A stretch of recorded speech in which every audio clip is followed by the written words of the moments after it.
नमस्कार, टायगर टाइम्समध्ये आपलं सहर्ष स्वागत। मी आदिप निगोट आहे वाळंदवाडी या गावात। वाळंदवाडी या ठिकाणी दोन तरुणांवर हल्ला झालेला आहे। त्या ठिकाणी आपण काही ग्रामस्थांच्या प्रतिक्रिया घेऊया। नमस्कार। सकाळी जो हल्ला झाला आहे त्याबद्दल थोडी माहिती सांगू शकाल? वाळुंजवाडीमध्ये वारंवार या ठिकाणी हल्ले व्हायचं प्रमाण वाढलेले आहे। बिबट्यांची संख्या सुद्धा वाढलेली आहे। ग्रामपंचायतच्या वतीने ग्रामस्थांच्या वतीने वारंवार वन विभागाला निवेदन दिलेले आहे। यापूर्वी त्यांनी 2-3 ठिकाणी पिंजरा लावला होता, परंतु त्या ठिकाणी काही वाघ ट्रॅप झालेला नाही। आणि आज सुद्धा सकाळी 6-6:30च्या दरम्यान जेव्हा कामाला ही आदिवासी वस्तीतली 2 मुलं निघाली होती तेव्हा त्यांच्यावर वाघाने आज सकाळी हल्ला करून त्यांना थोडं जखमी केलेलं आहे। यापूर्वी सुद्धा गायकोड वस्ती असेल, चौगले वस्ती रस्त्याच्या कडेला असतील किंवा या ठिकाणी आज परत हल्ला झाला आहे। वारंवार यांना विभागांना या ठिकाणी सोपस्कार पूर्ण करायचं काम चालू आहे। तातडीने ह्याच्यावर काहीतरी एक जालीम उपाय त्यांनी केला पाहिजे। आणि जे माणसांवर हल्ले वाढत चालले तर त्यावर सुद्धा त्यांनी एक तर शूटआउटच्या ऑर्डर जशा पिंपरखेडला वाघाच्या बाबतीत दिल्या तशा या ठिकाणी सुद्धा त्यांनी शूटआउटच्या ऑर्डर दिल्या पाहिजे। सकाळी जो हल्ला झाला आहे त्या संदर्भात त्या व्यक्तींना कुठे नेलेला आहे? सकाळी जेव्हा 6:30 वाजता हल्ला झाला त्या तरुणांनी स्वतःच त्या ठिकाणी दवाखान्यात गेले होते। त्यानंतर आम्ही सुद्धा त्या ठिकाणी जाऊन भेट दिली।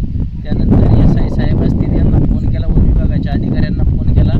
त्यांनी आता या ठिकाणी बघताय आपण का कॅमेराच्या समोर आपण इथं एक पिंजराची त्यांनी सोय केली। यापूर्वी सुद्धा त्यांनी एक कॅमेरा ऑलरेडी एक पिंजरा ऑलरेडी त्यांनी लावलेला आहे। आणि आज त्यांना आम्ही परत एकदा विनंती केली की एका पिंजऱ्याने काही गोष्टी होणार नाही। जवळपास 1च्या पेक्षा जास्त 5 ते 7 बिबट या ठिकाणी आढळून येत आहेत प्रत्येक ठिकाणी। तर एकापेक्षा जास्त पिंजऱ्यांची मागणी आपण केलेली आहे। आणि इथे लहान मुलं शाळेला जात असतात। आदिवासी वस्तीतले जवळपास 20 ते 25 मुलं वडगाव लांडेवाडीला इथून चालत जातात। जरी आपण या ठिकाणी लाईटीची सोय केली असली तरी पण अडचणी वड्याचा भाग असतो आणि वारंवार हल्ल्याचं प्रमाण वाढले। तर वन विभागाला विनंती आहे की तातडीने याच्यावर काहीतरी त्यांनी कारवाई केली पाहिजे। या संदर्भात तुम्ही ग्रामस्थांना काय आवाहन करा? ग्रामस्थांना त्यांचं जसं पाठीमाग वन विभागांनी सुद्धा या ठिकाणी कार्यशाळा वाळंजवाडीच्या शाळेत घेतली होती की लहान मुलांनी आणि वृद्ध माणसांनी काय उपाययोजना केल्या पाहिजे त्या संदर्भात त्यांनी माहिती दिली की रस्त्याने चालताना हातात काठी असली पाहिजे किंवा शेतात काम करताना जेव्हा बिबट आपण वागतो त्याच वेळेस हल्ला करतो। आणि लहान मुलांनी एकट्या दुकट्याने न चालता 4-10 लोकांनी सोबत चाललो तर त्याच्यावर काहीतरी थोडा प्रतिबंध येऊ शकतो। आणि सगळ्या ग्रामस्थांना सुद्धा माझी विनंती आहे की त्यांनी सुद्धा एकटं दुकटं कुठेही शेतात न राहता 2-4 लोकांच्या सोबत या ठिकाणी काम केलं पाहिजे। आणि वन विभागाने ह्याच्यावर तातडीने निर्णय घेतला पाहिजे अशी माझी वन विभागाला सुद्धा विनंती आहे। अजून काही ग्रामस्थ आहेत त्यांची काय आपण प्रतिक्रिया घेऊया। वन खात्याने सांगितले 2-2, 4-4 लोक गोळ्या मिळ्याने राहा। शेतकरी हा एकटाच असतो, त्याला पाणी भरायचं 4-2 जमा होऊ शकत नाही। प्रत्येकाला प्रत्येकाची शेतीचं पाणी भरायची एकटाच पाणी भरत असतोय। आणि वन खात्याचं म्हणणे का 4-4 लोक राहा, 4-4 लोक आणायची कुठून?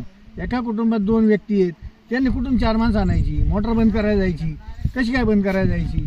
प्रत्येक वेळेला 4-4 लोक कोणासाठी जमा होणार आहेत? वन खात्याचं म्हणणं आहे का खाली वाकून काम करू नये। वन खात्याने प्रत्येक प्रॅक्टिकल शेतात येऊन पाहा ना, खुरपणी करायची किंवा गवत कापायचे का कशाने उभं राहून कापायचं का?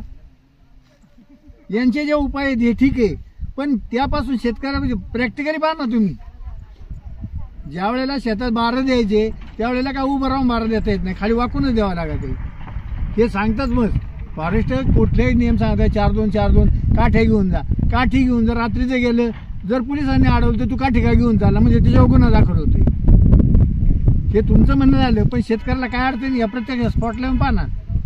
आज या आमच्या आदिवासी वस्तीमधून कमीत कमी 15 ते 20 मुलं रोज शाळेला जातात। पालकांनी सगळं काम सोडायचं आणि त्या मुलांना सोडायला जायचं। बरं, महिला शेतीला कामाला जातात, त्या संध्याकाळी येतात। रस्त्याच्या कडला झाड आहे त्याच्यात कधी दबा धरून बसतो सांगता येते का? तरी फॉरेस्ट खात्याने लवकरात लवकर या बिबट्याचा बंदोबस्त करावा। धन्यवाद।